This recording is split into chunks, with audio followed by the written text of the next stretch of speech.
bateme nemali nyika ichanirwa nekuteerera Paulo mwacho waAfrica wakati mandi Jesu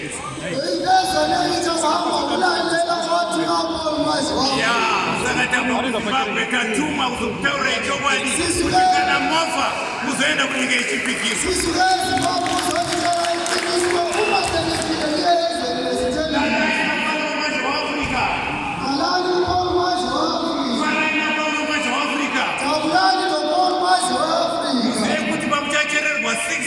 pasi pavapa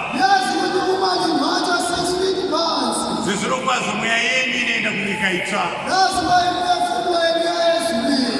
hatimboende kugehena nekuti kuteera mazwi emutumwa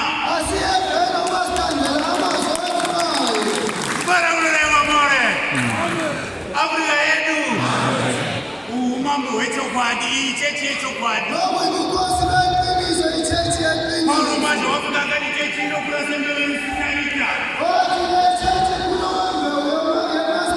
tauya kuzogadzirisa zvana zvabvonongorwa nevakangwara vane mari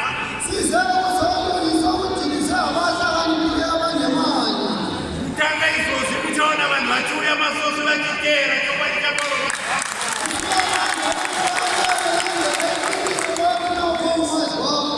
ndizvo basi farai nemufaro mukuru nyika yakapuwa Paulo manje waAfrica ndinotaura ndakashinga